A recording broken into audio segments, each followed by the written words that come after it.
जी, नमस्कार आमिर भाई, कैसे हैं आप? बिल्कुल ऐसे ही है, बिल्कुल। सिर्फ़ एक क्वेश्चन आपसे पुट अप करूँगा, फिर मैं निकल जाऊँगा। बिल्कुल। ये कुरान के जो चैप्टर 8 है, 8 के 39, हुँ, और एक चीज़ मुझे बताएँ, ये मदनी और मक्की, ये चीज़ें क्या होती हैं? हुँ। और इन दोनों में क्या डिफरेंसेस है? अगर कोई है भी तो मतलब इसके पीछे क्या है? कुछ अच्छा, लोग कहते हैं 8 की कि हाँ, 8 की 39 तो चलो खोलता हूँ मैं अभी। मक्का और मक्की और मदनी सूरत में फ़र्क क्या है ये आपने पूछा। हाँ जी, हाँ जी। सूरत मक्की और सूरत मदनी में जो जेन्युइन डेफिनिशन है, एक है मशहूर हो गया लोगों में कि मक्की वो हैं जो मक्का में आईं, मदनी वो हैं जो मदीना में आईं। अच्छा, ऐसा नहीं है। एक बार एक एक्स मुस्लिम आया, पीछे उसकी आईडी थी रामू काका। विष्णु साहब चेक करना ज़रा, सनातनियों की गेम चेक करो। जब सामने से वार नहीं कर सकते तो पीछे से ऐसे करते हैं। अब आप देखो, आप तो समझदार हो, इनकी बात कर रहा हूँ, ये इस्लामोफोब्स की। तो पीछे आईडी थी रामू काका, सनातनी, आगे लिखा हुआ है एक्स मुस्लिम। मैंने कहा यार एक्स मुस्लिम खुद को कहते हो, कुछ एक बात पूछ लूं, पता चल जाए कि तू हम में से थे कि नहीं। कहने लगा पूछे पूछे जहां से मर्जी पूछे, मैं बड़ा पक्का ठक्का कट्टर किस्म का मुसलमान था और मैं तो जनाब फलाना ये कर देता था, वो कर देता था। मैंने कहा अच्छा मुझे ये बताओ, मक्की सूरतें और मदनी सूरतों को डिफाइन तो करो। तो कच्चा पढ़ के कहता है मक्की सूरतें वो मक्के में होंगी और मदनी सूरतें वो जो मदीने में होंगी। हैं? ओए होए होए, मैं क्या लमा पै जा, ओए लमा पै जा, पिछवाड़ा ऊपर करके। वो मैंने फिर उसके लिए ट्रोल की। क्यों? क्योंकि ये चीजें आम सनातनी को नहीं पता कि मक्की और मदनी सूरत में फर्क क्या है। तो मैं अब आपको ये सारा वाक्य सुनाने के बाद अब मैं डिफाइन कर देता हूँ, ताकि किसी ने अगर सीखना है तो वो सीख सकता है। नबी पाक सल्लल्लाहु अलैहि वसल्लम पर जो कुरान रिवील हुआ है ना, उसके दो टाइम फ्रेम्स है। ठीक है ना? दो अच्छा। टाइमलाइन है। एक है हिजरत से पहले, जो कि कुल मिला के बनता है 13 साल। नहीं, नहीं, हिजरत का मतलब क्या और होता है, बताएँ? माइग्रेशन। हिजरत। अच्छा, अच्छा, माइग्रेशन। जी, जी। माइग्रेशन, ठीक है ना? माइग्रेशन। एक टाइम है हिजरत से पहले, जो कि कुल मिला के बनता है 13 साल। और एक है हिजरत के बाद, जो कुल मिला के बनता है 10 साल। तो टोटल में आ जाता है 23 ईयर्स। ये 23 ईयर्स का समय है जिसमें कुरान रिवील हुआ है। आमतौर पर अच्छा। आपने सुना होगा कि कुरान 23 साल के जमाने में नाजिल हुआ, 23 साल लगे कुरान उतरने में, रिवील होने में। ये बात बड़ी मशहूर है, सबने सुनी है। तो ये तेईस जी। साल की डिवीजन इस तरह होती है, पहले 13 साल, फिर 10 साल। जो तो पहले 13 साल है ना हिजरत के 13 साल, जी। उनमें जो कुरान नाजिल हुआ है ना, उनमें जो कुरान नाजिल हुआ है हुँ। वो मक्की कहलाता है। और अच्छा। वो सूरतें जो हिजरत के बाद नाजिल हुई हैं, माइग्रेशन के बाद 10 सालों में, उनको कहते हैं मदनी सूरतें। ठीक है?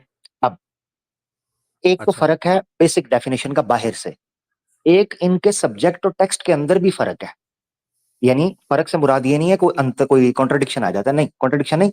सब्जेक्ट मैटर का, यानी टाइमलाइन चेंज हुआ तो ऑडियंस चेंज हुई तो, और इसी तरीके से सब्जेक्ट चेंज हुआ तो आपके सामने क्या बात आती है।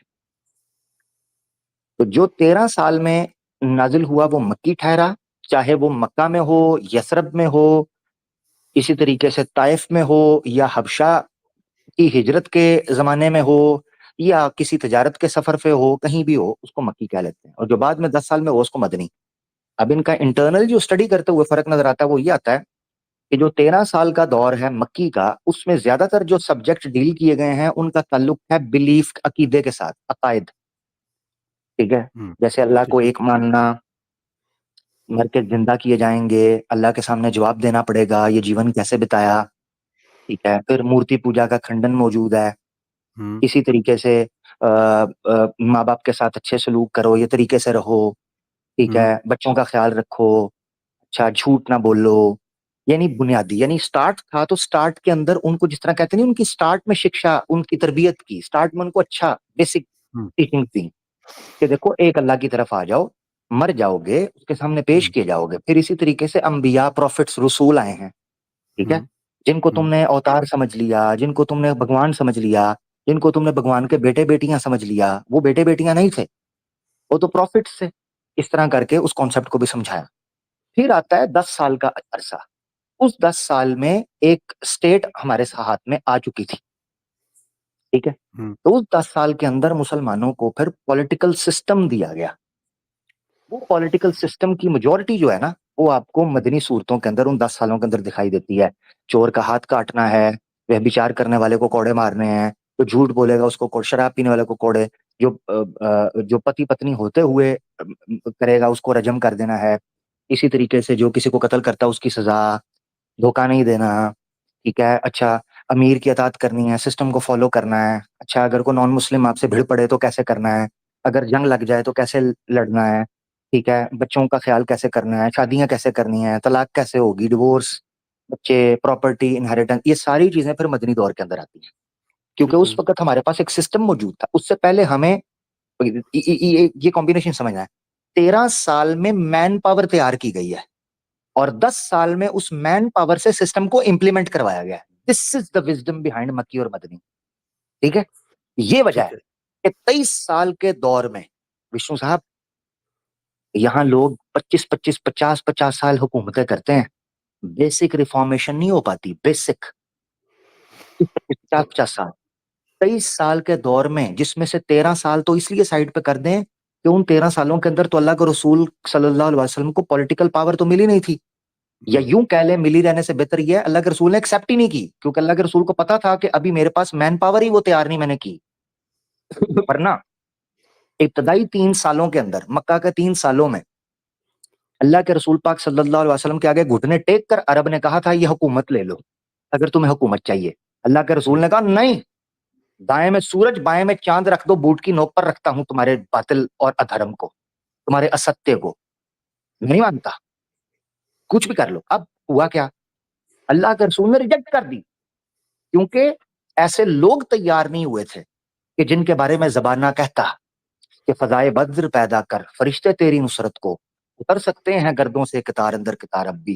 कि चश्मे फलक ने उस जैसे नफूस कुदसिया और उस जैसे व्यक्ति देखे ही नहीं थे कि जिन्होंने खुदा की कसम अपनी जिंदगियों को पवित्र कर लिया था, ऐसे शुद्ध, जिनको अगर मैं कहूं कि सनातन धर्म में जो भविष्यवाणी मिलती है उसमें गायों के साथ तशबीह दी गई है, जो उपमा अलंकार का उपयोग किया है, कहा है गायें होंगी, ठीक है ना?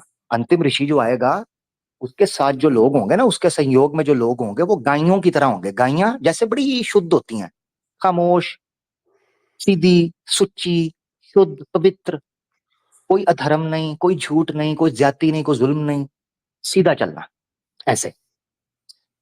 तो अल्लाह के रसूल ने 13 साल के जमाने में मैन पावर तैयार की और 10 साल के अंदर इंप्लीमेंट करके 10 साल, सही कहना चाहिए 10 साल का टाइम फ्रेम में ऐसी हुकूमत कायम की विष्णु साहब कि कोई अधर्म और कोई झूठ और कोई फ्रॉड और कोई जुल्म और ज्यादती काबिल जिक्र ना रहा, काबिल जिक्र। ऐसे शांति पैदा की, ठीक है ना? तो उन अरबों को ये इकट्ठा किया विष्णु साहब, उन अरबों को इकट्ठा किया जो एक जानवर की खातिर एक दूसरे की जान ले लेते थे, है ना? इस तरह के मामला। आपको विष्णु साहब वैसे वो शायरी अदब का शौक है? मौलाना अल्ताफ हुसैन हाली थे, इंडिया जी, जी। में फौत हो गए हैं। हुँ, हुँ, उनकी एक किताब है मुसद्दस हाली। अच्छा। मुसद्दस एक किस्म होती है उर्दू अदब के अंदर, हुँ, हुँ, यानी 6 शेरों की वो कैटेगरी बनती है, 6 बंद अच्छा, होते हैं उसमें, अच्छा, अच्छा। 6 पैराज की, स्टैंजास की। हाँ, तो हाँ, मुसद्दस उन्होंने लिखी, उसमें उन्होंने बड़ा शानदार नक्शा खींचा विष्णु साहब। उन्होंने बताया है कि प्री मोहम्मद सल्लल्लाहु अलैहि वसल्लम अरब का हालत क्या थी और पोस्ट मोहम्मद सल्लल्लाहु अलैहि वसल्लम, यानी नबी पाक सल्लल्लाहु अलैहि वसल्लम के बाद अरब की हालत कैसी हुई, इसका नक्शा खींचा हुआ है, बड़ा शानदार। वो पढ़ने से ताल्लुक रखता है, काश आपको उर्दू आती होती। ज़रूर उसको फिर हाँ, उर्दू तो मुझे नहीं आती लेकिन शेरो और तो शायरी ये का है तो मक्की शौक मदनी, रहा है। सॉरी, ये है ये मक्की चीज़ तो मुझे मदनी। क्लियर हो गई मक्की और ठीक। मदनी तो क्लियर हो गई।